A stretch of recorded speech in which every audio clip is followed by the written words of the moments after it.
All right, it's August 27th, and I'm Michael Delamata. I'm a Sahota Cal 2 graduate.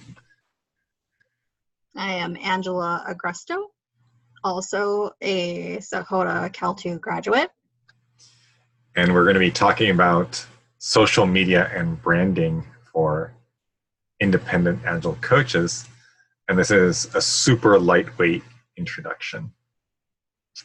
So we're going to start off here by just saying what we're going to be doing, which is I'm a novice to this. And Angie, how would you describe yourself? Infancy. Infancy. And so I, as a novice, am going to be sharing my approach with Angie. Awesome. So, here's what my experience has been for about 5 years here. It's been that almost nothing works. In particular, no paid stuff works. So like last year, I spent $8,000 on Google and Facebook ads and got a few hundred people on my email list. I spent 10,000 plus on email list building over the years. Got 0 results from that. I've built 2 websites at a cost of $5,000 each time, and they're serviceable and they look nice, but they produce very little traffic or business. I've had lots of failures. I set up an online training site, got 0 customers, run a whole bunch of Google and Facebook campaigns with negative 100% ROI.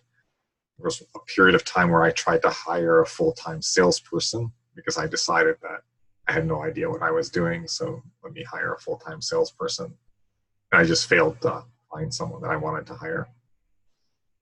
So recently, a couple of things have started to work, and I owe it primarily to listening to 2 media marketing mavens, Gary Vaynerchuk, who has really focused on quantity. That's what I've learned from him, just put out tons of content. And Dory Clark, on the other side, talks about quality. She publishes in HBR. And then the other input into this is rules of the universe. Audrey Sahota talks about not pressuring people or creating false scarcity around stuff. So just being authentic about who we are as Shift consultants.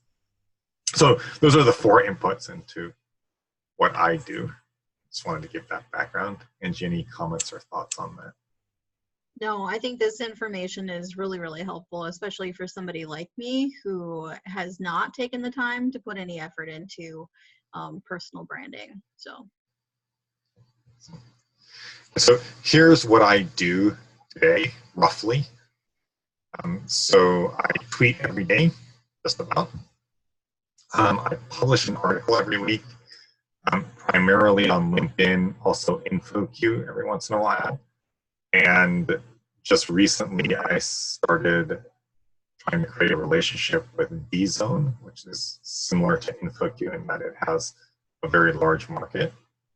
I speak every quarter at a meetup or a conference, and then I publish a self-published book on Amazon every year. And I spend about $25,000 a year out of pocket on marketing. And every year I wonder whether or not I should do that. It's a lot of money, and I wonder if I should just save that money instead. And the reason that I keep doing that is that the situation of going to standard recruiters and explaining them who I am is an experience that I really, really dislike intensely. I find it humiliating to do that. And so since I dislike that so intensely, I focus on marketing so that I get enough inbound business so that I don't have to do outbound cold calling, so to speak, particularly through mass market recruiters.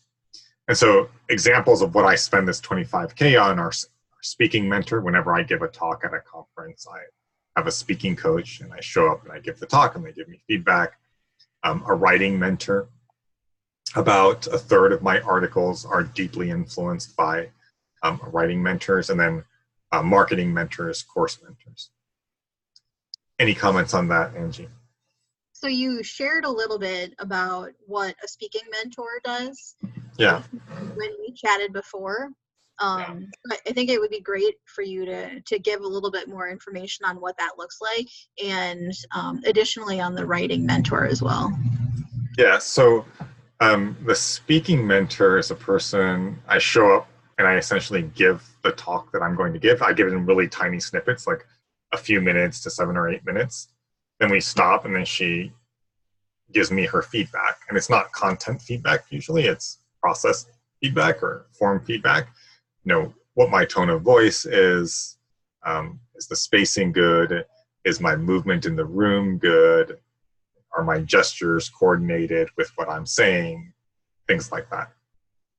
And then she just gives me like very general advice, like what to do in a room with 50 people, with 500 people, what to do when you are using a microphone, not using a microphone, what's the difference between a stadium layout and a classroom layout, and things like that. And then a writing mentor, so I work with a variety of people in this area. So I've worked with ghostwriters where basically I get on the phone and I talk for 30 minutes and then they turn it into an article and then I edit that article.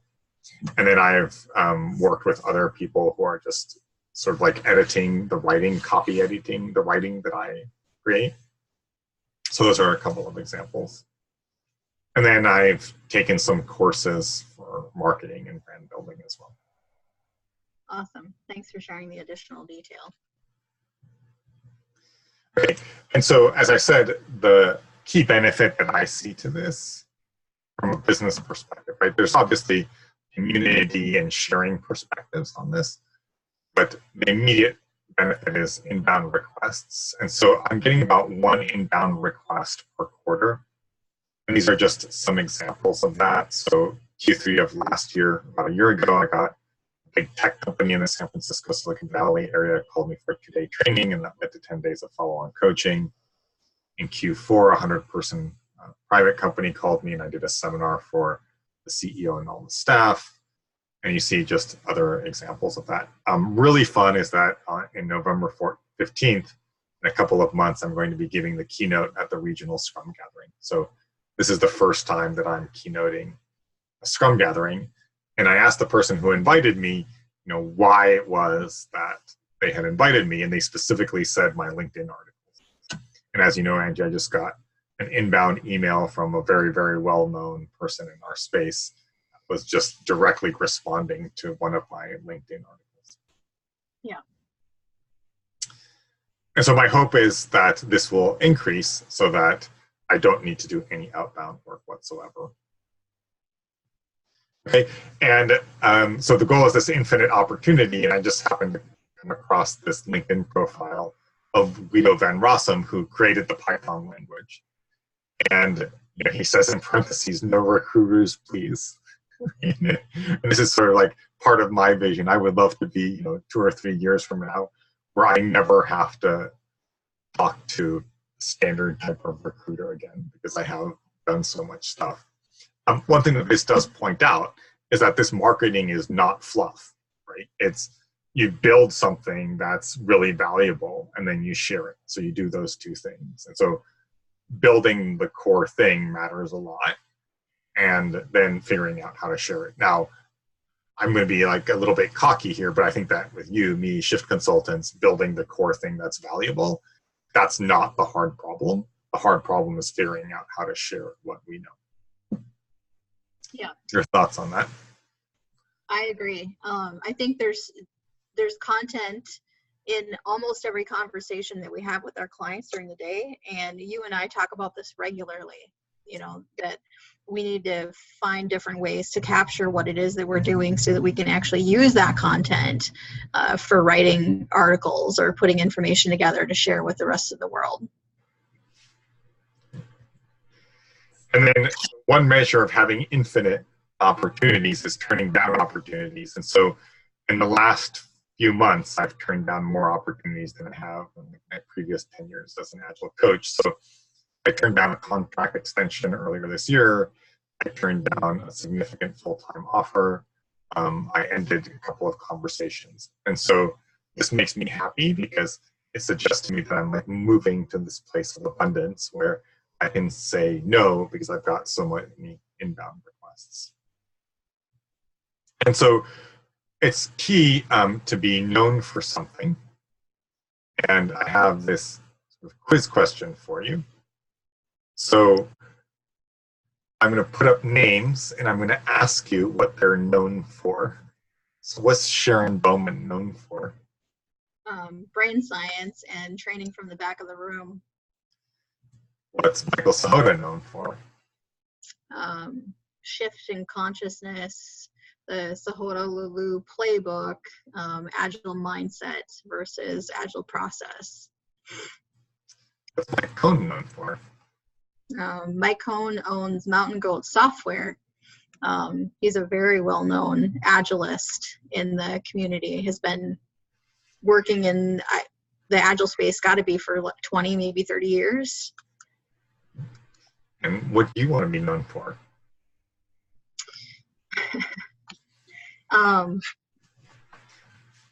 So I don't know my legacy statement yet, but I know I want to be known for finding a way to impact the world and making it a better place. So individually and within organizations as a whole. Great. And so this is a place where I'm super weak at as well. But what you see is that for all of these people who are well known, they're almost always well known for like 2 or 3 sentences or 2 or 3 half sentences. And so I think that's a very, very important, right? To have something that people can sort of hang their hat on. And that's what creates sort of the marketing magic, right? Because otherwise the energy sort of dissipates. It's like, oh, they talk about this and they talk about this and they talk about this. And there isn't this concentration and density around it. And so I think that's just a key part of marketing and being known and basically connecting just about everything back to those key things.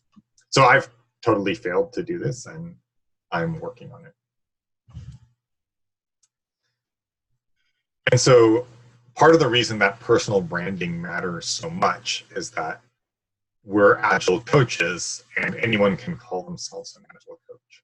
And so one thing that's happened in our space is that we care a lot about certifications, but end clients don't care a lot about certifications. So this is a job description that I just pulled up, and it talks about all of these certifications and it equates them to each other, right? So it says at least one of the following certifications. So you can be a CST, of which there are about 200 in the world, and it typically takes years to become a CST. Or you can be a Cal 1 person, which is a 2-day course. And, you know, according to the client, those two things are equivalent to each other. And then there are these other certification bodies like Scrum Study that are not considered to be very high quality. And there's all these mixes. And so in a world like this, where the client can't really tell the difference, can't really tell what quality looks like, having a personal brand matters a lot. And so this is like very, very different from other types of roles, where it's very difficult to tell how good someone is based on their past experience or what you can evaluate in an interview or what a certification says. What do you think of this, Angie? This is really interesting. I obviously haven't seen this job posting, but to see the way a client actually perceives the certifications is pretty eye-opening. Yeah. Okay, and then I wanted to do another quiz question for you. So there's this well-known Navy captain who brought in some novel techniques to his boat. Do you know about this? I don't know his name, but you're referring to turn the ship around. Yeah.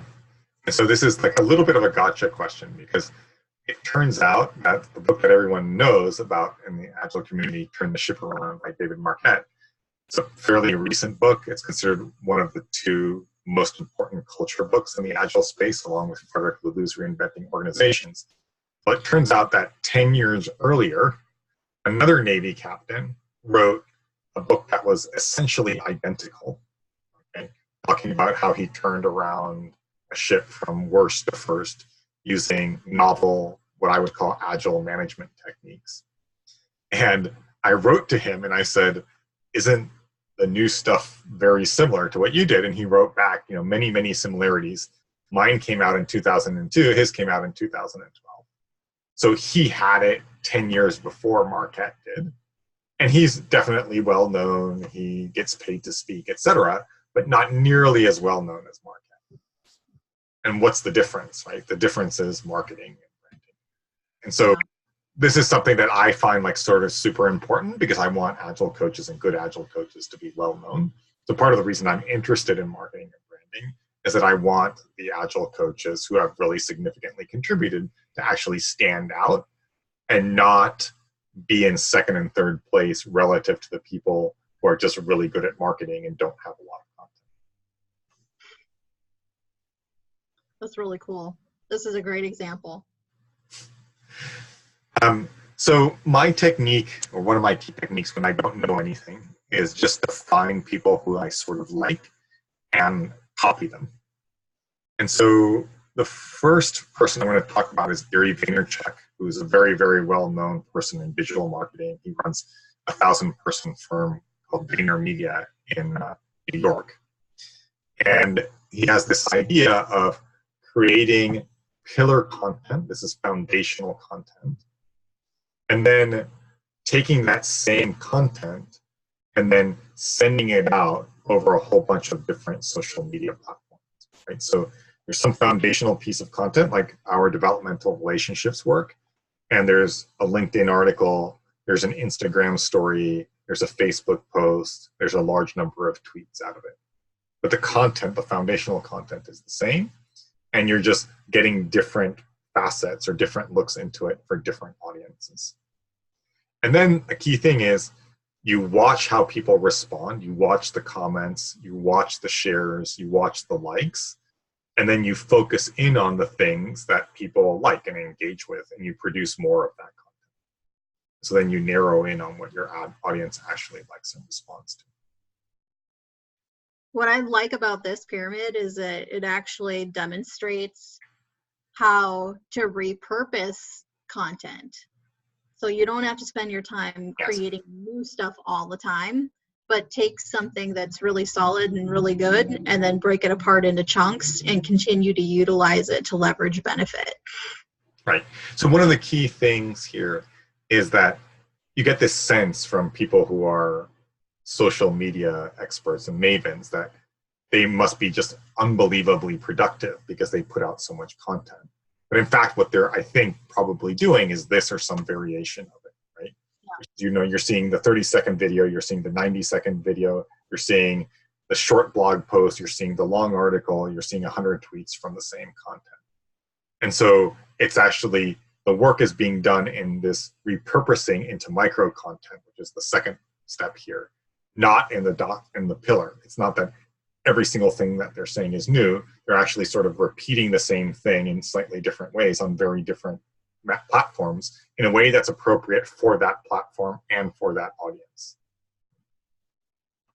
That insight is extremely enlightening because somebody like me who works full time, one of the excuses that I make for myself all the time, outside of the fact that I just don't feel comfortable actually doing the personal branding and, talking about myself, is the fact that I don't have time to do all this, because when you're not doing it and you're not experienced with it, it feels like you do have to spend time creating new stuff over and over and over again. And the amount of time that it takes to do that feels burdensome and overwhelming.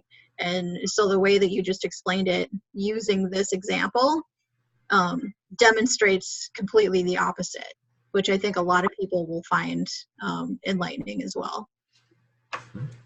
And then almost on the opposite end of the spectrum is Dory Clark. So Dory Clark is a one-person operation. Certainly she has people that she works with, but she's not building a large company. And she has this concept of recognized expert. And she has sort of this evaluation toolkit or scorecard, some of which I've reproduced here, where you basically rate yourself on a scale of 1 to 5. I communicate with my audience via newsletter. I post on social media. I have developed a book concept. On a regular basis, I give talks for free to promote my business. And the idea is that at the very start, you just start with like one or two things, and then you sort of expand and also deepen along each one of these things. And so I like Dory Clark because I like her personal story. She started from scratch and did all of the work herself. And now she's a regular contributor to Harvard Business Review and gets invited to speak around the world. Any thoughts on this?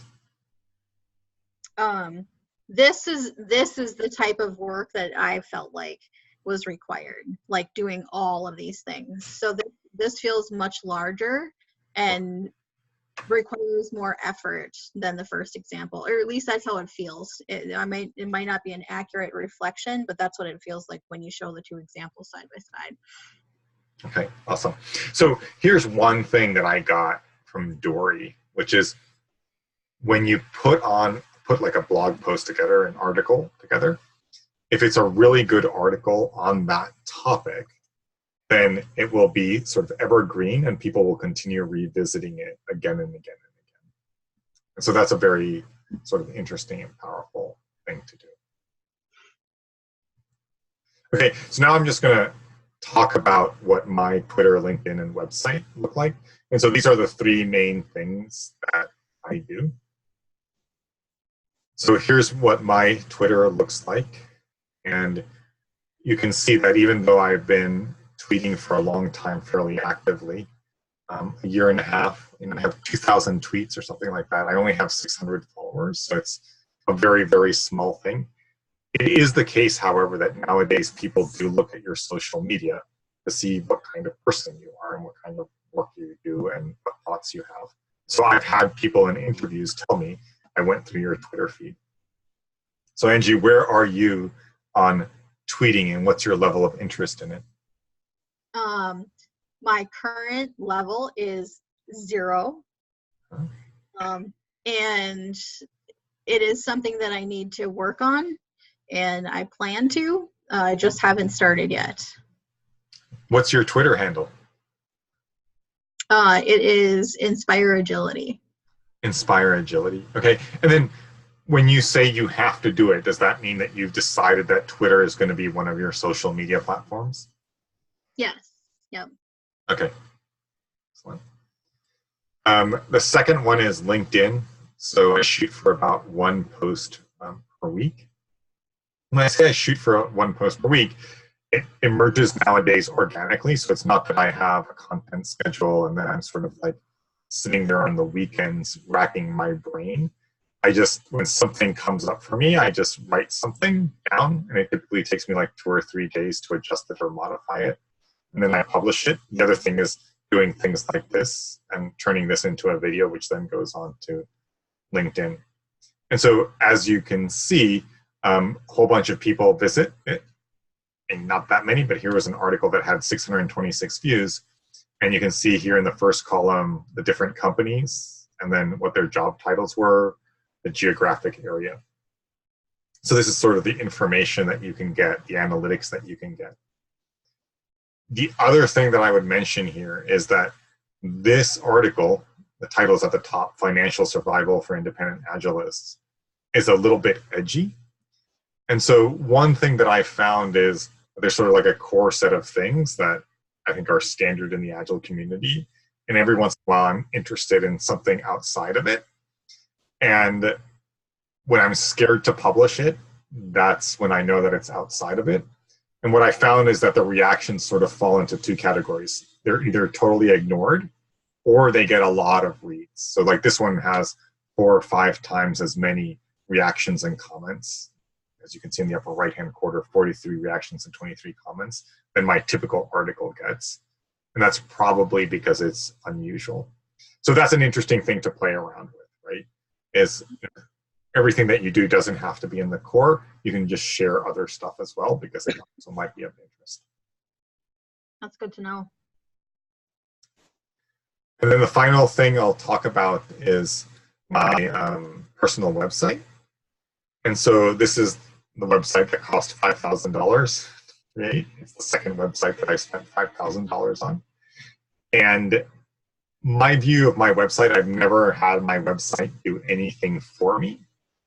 It's just that I don't want my website to embarrass me. So it's not doing anything for me, but I don't want it to be a negative either. So I want it to sort of be good enough so that when someone visits it, they'll see something that looks professional. What do you think of that? And what are your plans? So the actual like layout that you have here is very similar as to what I'm actually envisioning. I want it to be something really simple. I want it to be professional. I wanted to offer up some recommendations and to share some past clients that I've worked with so that people can see your experience level and have an understanding of what you have to offer, but not necessarily something that I'm going to or plan to engage with on a regular basis, with the exception of maybe having like a calendar or something on it where people can actually like book your time. Mm-hmm. Excellent. Yeah. So as you can see, mine has, coaching, training, and mentoring on the left, which is basically how I make my money, mostly coaching, a little bit of training, and a little tiny bit of mentoring. And then on the right side, there's the blog, which is some content. If you're interested in reading my articles to find out more about who I am, and then how to get in touch with me. There's a contact form on the website, and then there's also my phone number if you just want to call me. So that's the entire website, essentially. And then if you scroll down here, there are some testimonials and some company icons as well. Yep. Sort of to build up the authority. I think it's important to point out that on your blog, because you and I chatted about this before, your blog is the same content that you're actually using for your articles and such on LinkedIn. So while you've got different formats, it's the same content, and that you're not having to spend a lot of time maintaining each one of them individually, because the content is the same. So you can take chunks of that and cut and paste it and apply it to the different applications. I found that to be very helpful when you shared and explained that with me. Okay, yeah, absolutely. And I think it's also very valuable just for the person who's viewing it, so that they don't have to hunt down your content. Yeah. It just makes it as easy as possible for them to understand what you're doing. One thing I don't see here is I don't see links. Is that maybe down in your website? Like links to your actual social media sites, so your LinkedIn profile and your Twitter account, and do you have that on your website? Yeah, that's actually further down. Yeah. The LinkedIn in particular is. Okay. So I was going to ask you, Angie, do you want to discuss any commitments that you want to make based on this presentation, or describe what your plans are? Sure. So my plan is that I am going to get my website built and up and running within the next, say, 30 to 60 days. 30 days is my goal, but with me moving and everything right now, 60 days might actually be more practical. And then to start creating some actual article content for LinkedIn. And then how do I use that to add into some of the other social media platforms? So I think Twitter will probably come last, because it feels like it's the one that you get the least amount of value out of. LinkedIn, I think, has the most professional audience. So I want to start there and then use that content for my blog on my website as well. And then once I've got those established, then just add in different social media sites piece by piece after that, so that it doesn't feel so overwhelming. Okay, awesome. And are you looking to get anything out of it, or do you think it's intrinsically good? I think it's intrinsically good.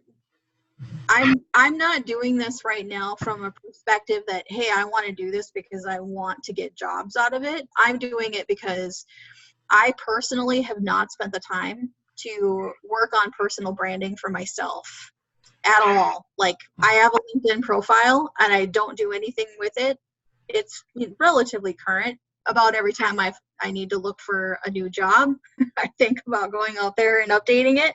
And other social media sites don't exist. Like, I do not do anything with them. So I'm realizing after, you know, having been in this industry for a while now that that's something that's lacking for me and that I need to spend more time doing and committing time to. So. Okay, excellent. So this has been a brief introduction to social media and personal branding for Agile coaches. Thank you so much, Angie. Thank you, Michael.